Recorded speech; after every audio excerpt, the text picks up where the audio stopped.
Welcome home. We are WNST, AM 1570, Towson, Baltimore. We are Baltimore positive. I know you all are glad that football season, that bad taste in our mouth, or whatever we're going to be watching with Patrick Mahomes or Travis Kelce and Taylor Swift and Jalen Hurts, or if you hate the Eagles or you love the Chiefs or you hate the Chiefs. Fine. I remember we liked the Chiefs. We don't like them anymore. It is officially baseball season here. Luke Jones is joining us now. We're going to be doing our Cup of Soup or Bowl next week. I'm wearing my Costa shirt right now because it was established in 1971. We're going to establish year two of a Cup of Super Bowl right in my homeland of Dundalk on Monday. I'm trying to talk my kid into come out and co-host with me. We're going to be there from noon until 5 on Monday. On Tuesday, we're at Fadley's. On Wednesday, we're at Coco's. On Thursday, we're at State Fair in Catonsville. And then on Friday, we're going to wrap things up at Cooper's North with my pal Terry up there. We're going to talk about cancer and lots of community chats, lots of charity chats next week.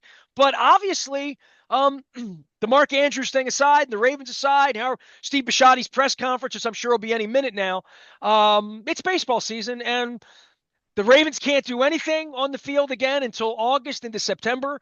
We'll get into all of that free agency and all of that, the little merry-go-round that is the off season for all of that. But I am heartened that it's baseball season. I'm starting to think about it. I see it's going to be 60 degrees one day next week, so we at least got that going on. I'm hoping that the new regime, Katie Griggs and Don Kovac and Mark Fine, will welcome me back as a media member. If that happens, you and I will be in Sarasota. If it doesn't, you and I still might be in Sarasota because I know a great hot yoga studio down there, and I know where to get good fried chicken. So have at it, Luke. It's spring training. No more thoughts of Mark. I don't want to hear anything more about the Ravens. I don't even want to hear about Bumblerooski or Fumblerooski or anything like that. You forgot the really good Thai place we found last year too. That was good down in I'm gonna look that Sarasota. up right now so you get me working. Don't get me started. But Don't get me excited thinking you're I going to give me my media credential back. You I know what I was mean? Like, just because I I, might. I was just thinking though, as you were kind of making the transition with obviously the disappointment of the Ravens and a long off season. And you just said it. I mean, they're not going to play another game, even a fake game, until August. But let's face it, they're not going to play a game that truly, truly, truly matters in the context of what the Baltimore Ravens need to do as an organization until next January, right? So, and that's assuming they make it. But anyway, long, long time to talk about that. And Orioles. And I was just thinking, boy, if there's a Corbin Burns move to be made, this would be the week to do it.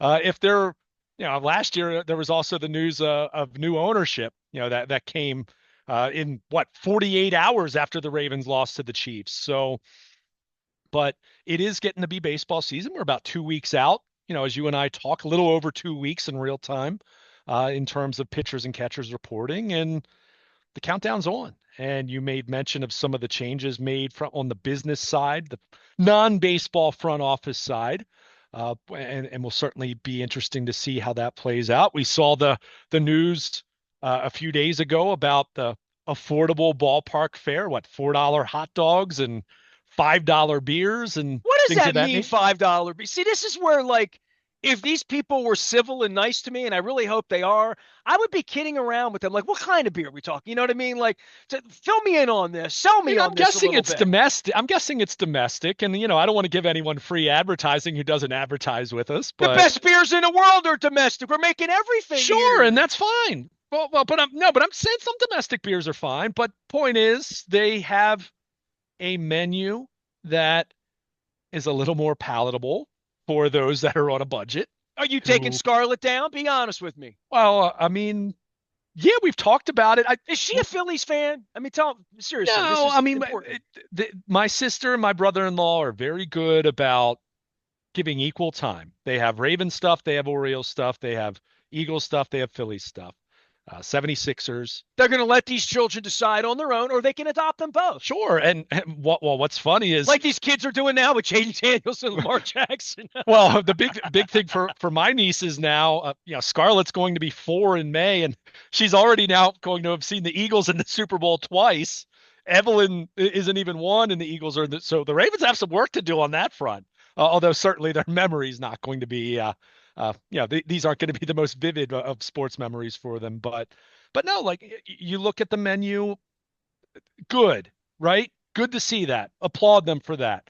That they have something like that, especially on the heels of having you and I having talked to so many of the Birdland membership types that were really ticked off about how last August was kind of botched and how prices went up, benefits went down, right? I mean, a lot of hardcore Orioles fans in my life who had Birdland membership plans that were unhappy and absolutely had an impact on their playoff ticket sales and all of that. So good to see this. You know, these are the kind of initiatives that we've talked about it. If you want to recruit people, if you want to grow your brand, if you want to actively get people to come out to watch your product beyond just saying, "Hey, Gunnar Henderson, give us money, come watch and play." Right? These are the kind of things that you need to do. We talked about it with the giveaway schedule. You know, I know you made mention they're doing two Hawaiian shirt giveaways rather than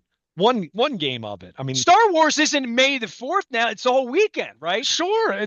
Look, these are the kind of things you've got to cast a wide net, right? You've talked about it a lot in terms of thinking how many young kids are playing lacrosse now, right? And that's nothing new. I mean, that's been an ongoing thing. I mean, I can tell you where I live in Southern York County, Pennsylvania.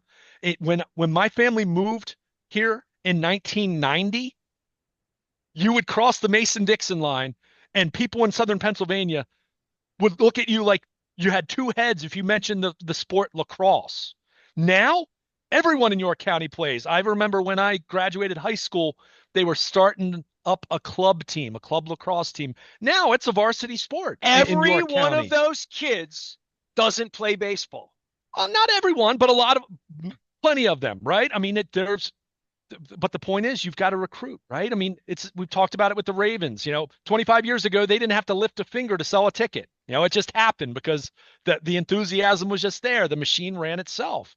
Times change, and you have to work harder depending on what the circumstances are for your sport, for your city, for your population, your brand, the history of success or lack thereof on the field. All of those things are taken into account. And I know you've talked about this at length. We've talked about it together at length that, for Katie Griggs and the new individuals coming into this situation, there's a lot to like about where the organization is on the field. Last October and last second half aside with the disappointment, but good young core of players, certainly in a better place than they've been in a long time from a competitive standpoint.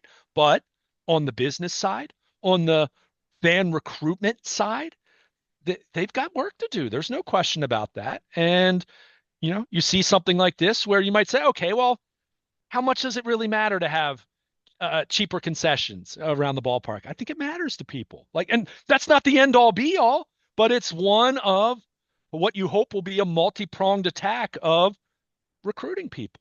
And again, But by the way, one of my smartest people in my life gave me this term for that. Mhm. And it's not an industry term, although it sounds like something out of a economics debate, but it's take away that pain point. The Sure. pain point of a $12 beer versus a $5 beer, and the theory of that is the difference between me, maybe showing up at all, and when I show up, whether I'm going to have two or three beers or zero. Zero. Not it's nine and it's a little pricey and I can handle it. Mhm. But dude, you're ripping me off. You're gouging me. I'm giving you nothing. I'm giving you nothing. And that's happened a lot to me. And I'm a concert guy. You know this. When the beers are 18 bucks, you've made the decision for me. I'm not that thirsty. You're Yeah. getting zero from me. So if you make it eight, I might buy three if I'm not driving. But if you make it 12, I'm probably might buy one, but Mhm. it's better be the Rolling Stones and I better be thirsty, but I'm not buying two. And I remember going through this with you when I went to see Springsteen at Syracuse. I had a beer. I'm not driving. I was being chauffeured around. Like, thank you, Marty Conway. So I could have gotten ripped if I want. I mean, I wasn't driving anywhere and it's a night out. It was Syracuse. What the hell else you got to do in Syracuse? I'm telling you this. You laugh. But I went back to concession halfway through the show, and the beer was like 16.50, and I'm just like, eh, Yeah. like where in the universe would I pay that? And the pain point, that economic thing that like, oh, you're not ripping me off and telling me you're my friend and that I need to love you and I love the Orioles. They're my family. My family wouldn't charge me 18 bucks on a beer. Yeah. You know what I mean? Well, Like, so there is a point where it just feels nice. sure. And remember, there's the collaborative. It becomes exhausting to the point where what is the ticket price? What's the convenient charge that where, Ticketmaster, whatever, wherever I'm buying it from. How And I'm many not saying, subscriptions do I have to watch Friday baseball? sure, how much is parking? How much is in concession? Like all of those things, right? It adds up. There are people in my life that I know, and this isn't Orioles, this is in general, right? Talking sporting events, concerts, whatever it might be, who used to attend things regularly. And obviously, you get older, you have kids, you have circumstances in your life. You might not have as much disposable income depending on where you are in your life. But when you get beaten over the head with how much the ticket is, how much the convenience charge is on top of whatever the ticket costs, how much parking is, and then, oh, you finally get me there. And yeah, it's $18 for a beer or it's $11 for a lousy hot dog. Like, Well, what, I what are mean, we look, doing Billy here? Joel. I love Billy Joel, and Billy Joel at a buck and a half, maybe. Billy Joel at 250, 300, no bueno. And So, that's across the board for like correct. name anything. If you see me at a concert, rest assured, I probably paid less than 80 bucks Yeah. because that's kind of where, unless it's something really special at the Sphere with the Eagles and I'm in Vegas, maybe I do 200 bucks. But like, I mean, you saw me in my Derrick Henry jersey. It's a $175 ticket. I would never, if it had Tony Gwynn on it, I would. I mean, I just like it was worth 40 bucks to me. That's what it's worth. And when something hits my value, that's when I go. And that's true for a lot of Anybody. people in a lot of Sure. ways and a lot of economics. And that pain point of whatever the pricing is, that even when I beat the Ravens up about their tickets falling, man, it says a lot that the ticket's 35 bucks and people don't want it. That Well, tells you exactly where your stock is if that's where it is. Or the Orioles having $10, $12 playoff tickets in the middle of the day where it's safe to go downtown and people didn't bite on it. And look, man, I'm Baltimore positive. I love the city. I love mhm. sports. I love these teams. I hope they love me back. They haven't loved me back in a long time, as you know. The horse racing industry is trying to fix itself, right? I talk about gambling all the time, and I'm doing charity stuff next week to feed people that don't have any food. We have a lot of issues here, but there's a lot of arrogance amongst the sports thing, in a general sense of the country club part of who's paying for it and who's a good fan and who's a bad fan. And if you're not there and paying $18, they're trying to bring some of that barrier down. And I tip my cap to Katie Griggs on this. You know why? Because she comes at it from the soccer business in Atlanta where they can't sell anything to anybody except SEC football and cars that go Yeah. through 'em. You know what I mean? So, and politics, they sell that in Georgia for sure because they need to. But from her perspective and going to Seattle and doing, I would love to sit down with her and have the kind of grown up conversations that I have with all sorts of people here on these airwaves. And you can click all over. Like, I like smart conversations and I like, tell me what you're doing so I can tell the public what they're doing. That's what I do as a journalist. You teach me, and then I try to make it more chunkable for people to understand what's going on and give them the why behind why is there $5 beer? Explain it to me. And everybody's smart. You know why they explain it to me this way? It doesn't ring the bell enough to piss everybody off. You're ripping off every one of your fans every time they come to the concession stand. And the thing that bothered me about it, and this isn't for your lane, but my lane, is for all of the vendors that go down there, not the other guy in Dundalk, but the people like Costas that vend in the stadium, man, their prices are still going to be 22 bucks for a booze. You know what I mean? So Yeah. like you're going to get undercut to some degree on cheaper items. But if you want the Krabby Tot, whatever it is. Right. By the way, we'll get back onto the field. And this is going to be my entree to you, and you can say whatever you want on the business. But I thought my best tweet of the year, and we're not a month in, was Tony Poutine. That you either get that or you do not get that. That's funny. Speaking of food, Yeah. speaking of tots. It was funny. It was funny. But yeah, I mean, look, all of this is about casting a wider net and trying to, it's you're going fishing, right? I mean, for the people who already are I'm not going to say 81 game plan holders because those are generally groups, businesses, right? But for the people who have a 13 game plan or a 26 game plan or whatever, something that is a financial commitment, right? A major financial commitment, on that front. Those people they have. Now you need to do things to keep them happy. And that was part of the issue of what happened last August. And I think that really bled into what happened in October as a result. I think he ticked off a lot of people on top of the inconvenience factor. But I live 2 blocks away. So the thought that tickets might be 12, $15, or I get that plan where I can go up there. It's a cover charge, right? it Like, is, it's a cover charge to get in. And once I'm in, if the beers really are $5 or, even if, like I said, if they were 9 or 10, they're never that. I mean, they just aren't, that you would come a little more often. And yeah, the affinity part of what my dad and I experienced in 1979 of going out to the ballpark 41 times in a summer, and my dad was a senior citizen and I was a kid, and we got in and we got our hot dogs at G&A because he couldn't afford the concessions. My dad, this is really a beautiful conversation you and I are having, because my dad, that would be the pressure point for my father in 1979. The pressure point was the hot dogs were 50 cents at G&A and they were $2 in the ballpark, and the drinks were 25 cents at G&A and at Coney Island hot dog, and they were $1.25 for a soda. It was unheard of in yeah, 1979, So like the notion that my dad could pull a $10 bill out, which was a lot of money then for my father, um, a $10 bill, and we could go to the ballpark. My dad would love to do that 3 times a week and take his 11-year-old boy who loved baseball out to the game 40 times that year. Whereas that one Sunday, my mom took me out to see Dennis Martinez throw that 2-hit shutout. I talked her into the box seats, and that was a different, that was like going 5 times for my dad and I. And the same could be said for any, you could take that, extrapolate that along any walk of life with what you do with your money. Take a walk in the woods for free, or you can pay a cover charge to stay in the outfield, or watch it on TV. But they need to get people traversing the stadium and trying it at a price that's palatable to them. And that would be Katie Griggs' soccer background, I would think, that would say we need to get people in that don't like soccer. sure. And I will say this because this just came to mind, and I haven't seen anyone mention this. And look, I'm still with end of the season Ravens stuff. I can't sit here and say that I sunk my teeth into this new ballpark fare menu that they've put out that's more economical.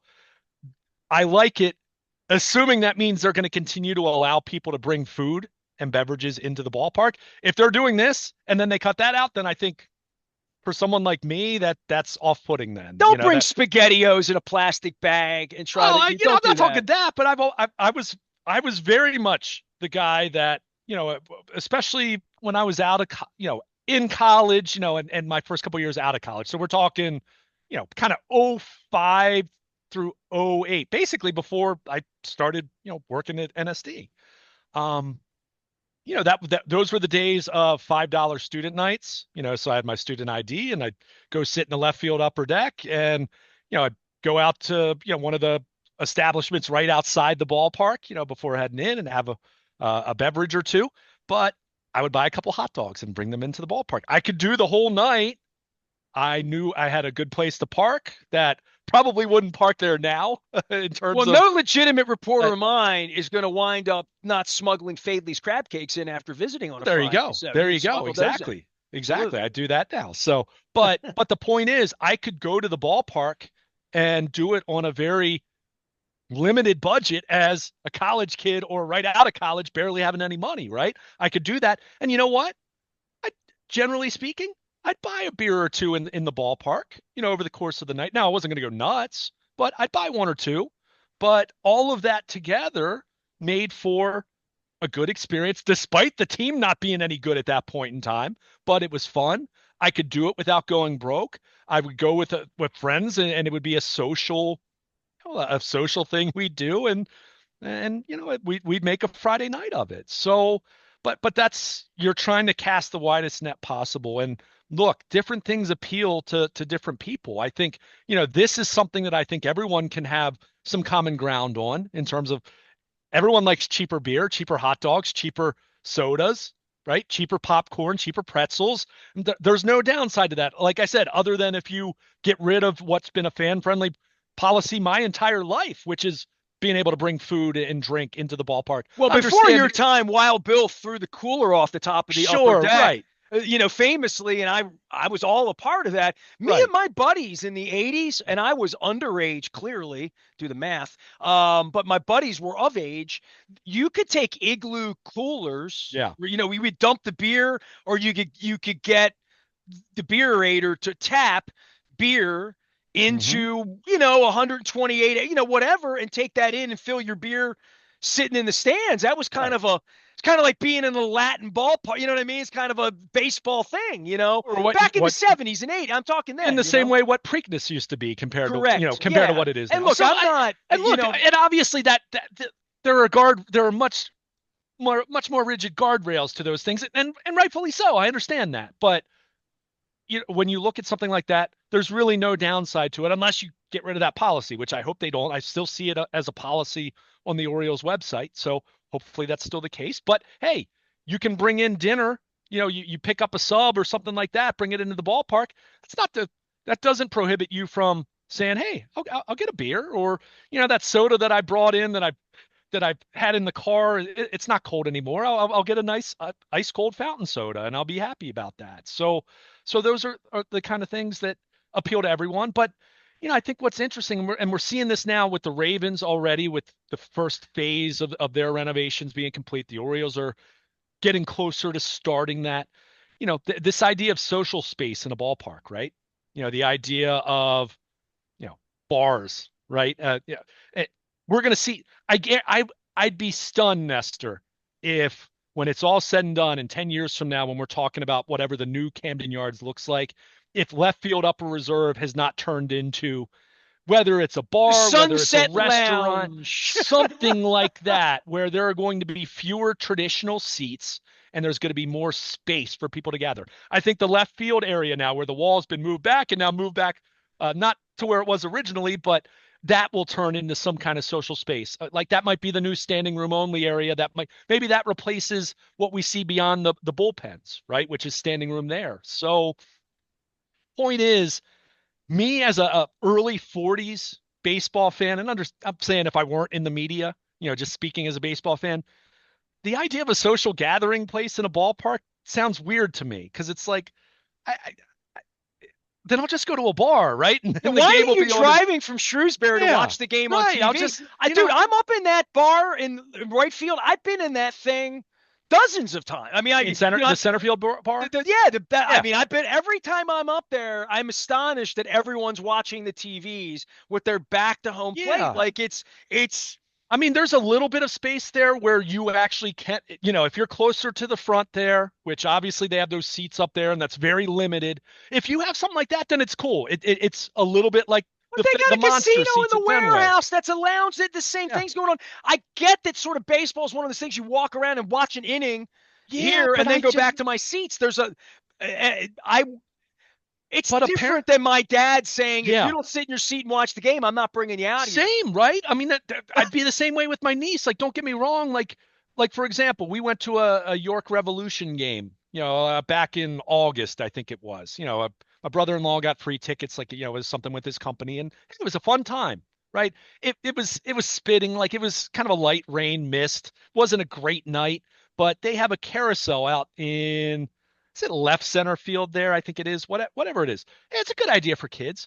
And I'm not saying I would never take my niece out there if we would go to a half dozen York Revolution games a year. At the same time, if as she's getting older, if we're not making any kind of a transition here to her actually becoming a baseball fan and watching the game and wanting to do that, we're probably going to find something else to do then. Well, Like that's at where some keeping score right, really right, using the exactly. scoreboard to keep score to keep you into the game.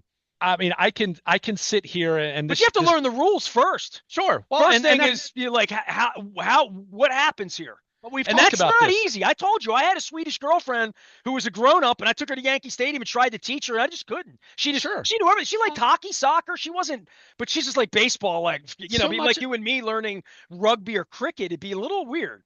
Well, but so much of this, I mean, this is why if you're baseball, and any sport applies here, but baseball obviously has trended older in terms of its fan base. And, there's been some data that said that it's gotten a little bit better, but it's still older, right?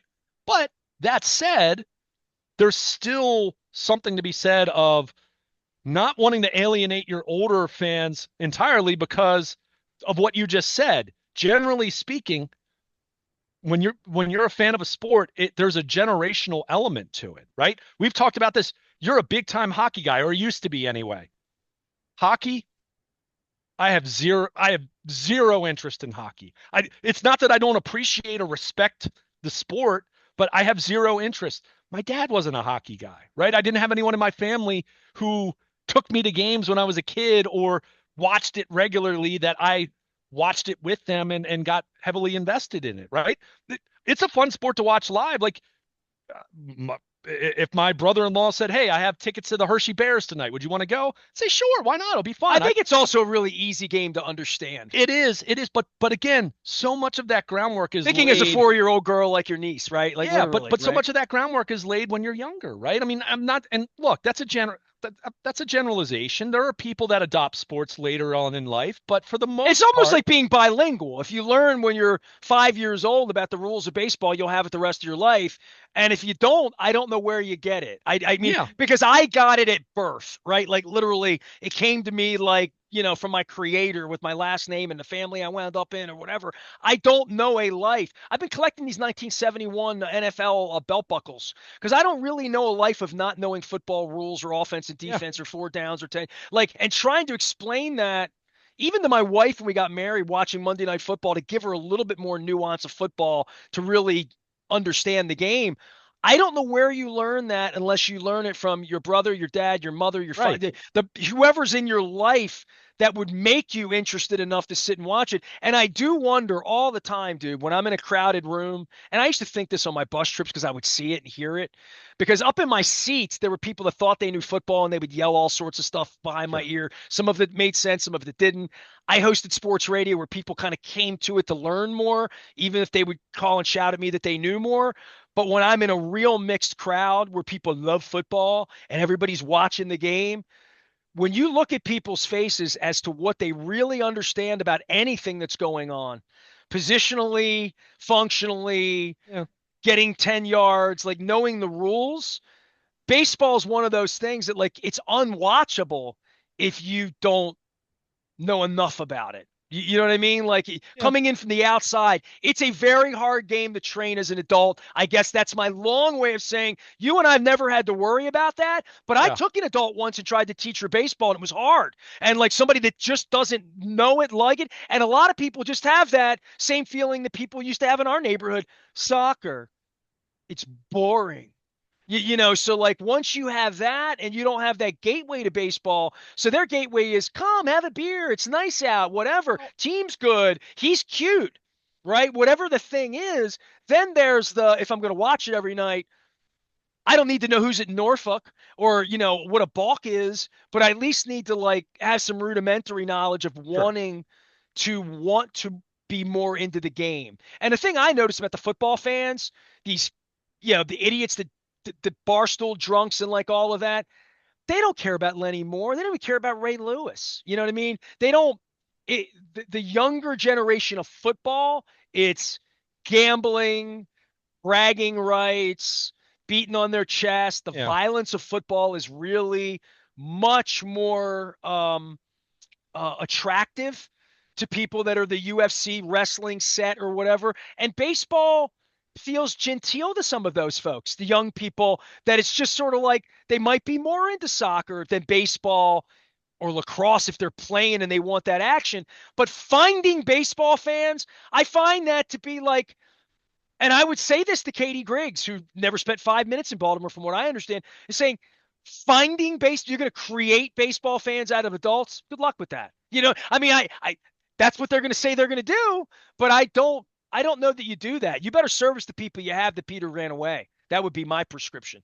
well, I mean, I certainly agree with that last point. I mean, I don't know though. I mean, I also think some of what you just mentioned lends itself to as you get older that it does maybe become a little more appealing, right? And the fact that it is not the hardcore, and I don't even think it's so much the violence because the violence in football for what you see today compared to 10 years ago, let alone 25 years ago, I mean, it's almost jarring watching the old 2000 Ravens highlights Yeah, you compared to don't what. get enough violence these Yeah, days if you're a yeah, football yeah. fan, So right? but I almost think, Even though every week somebody almost dies on the field. I mean, that and, dude looked like he was going to lose all of his lucidity the other day. Shouldn't have been on the field. Oh, he had a little brain injury last week, but we brought him back this week because it was a big game.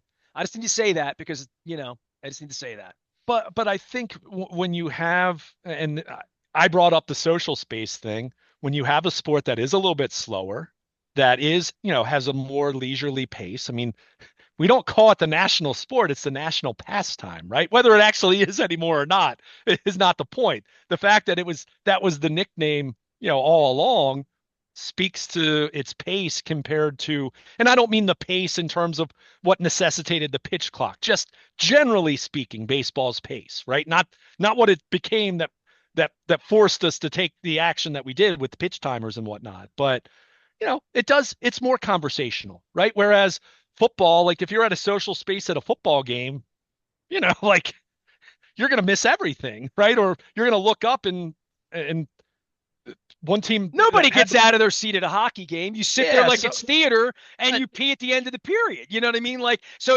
it's a little different. Yeah. but I mean so much of this just, and we've kind of rambled here, and it's fine because Well, we're let's we're two wrap it. week And wait, we're look, two weeks. we're gonna talk Yeah, about on the but I field just, for the next 8 months, man. yeah, exactly, that was my point. But so much of this, it's just about, you're fishing, right? You're trying to figure out what works. I mean, Bill Veck did that famously for decades, right? Trying to figure out, I mean, what he, you think of Charles Finley with the A's and neon colors and white shoes, and you're trying to figure out what works, and a lot of it's going to be, okay, well that didn't work, and then certain things you'll say, hey, that that we might have something They here. got this splash guy that I still have no idea he's But out. I have It's working for friends somebody. who sat there a dozen times last year and they had a good time. So That's all again, that matters. they're trying to cast as wide a net as possible. You're seeing it. I mean, movie theater. I just got a thing from my sister yesterday. It was a movie theater. They're running a promo in a couple of weeks. They're calling it Pajama Saturday. If you show up at the movie theater in your pajamas, it's a cheaper ticket and free popcorn. Now, I think it's a one-off, but we're probably going to go to the movies on a 10 a.m. on a Saturday, which I'd never do. But so, everyone's trying to figure out how to get people to take out their wallet and spend some money. And baseball is no different. The NFL is kind of the one thing across sports and entertainment, really, that doesn't really have to do that. Now, they will at some point, because I just think inevitably that's going to be the case.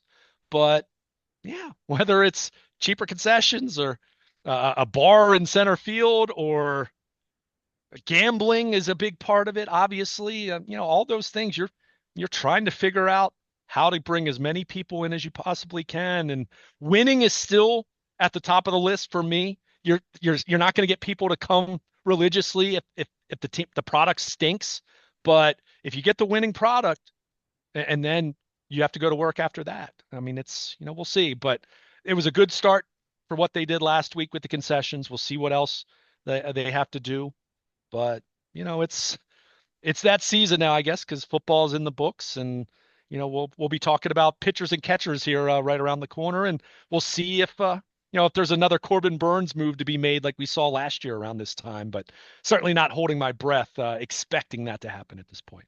They got a good team to sell, and I hope you have good pajamas to wear, and I hope you put some pictures up on your social media. Luke Jones will be in his pajamas on Instagram next week. I will be doing a cup of Super Bowl starting at Costas on Monday. We're going to be talking plenty about the team on the field, pitching, hitting. They're certainly good enough, and the 89.5 to make you laugh, the over-under, says that the world thinks the Orioles are a playoff team. So we should Yeah. say they should be a playoff team. I am Nestor. He is Luke. Plenty ahead. We are WNST, AM 1570, Towson, Baltimore. We never stop talking Baltimore. Positive, cheap beer. Summertime.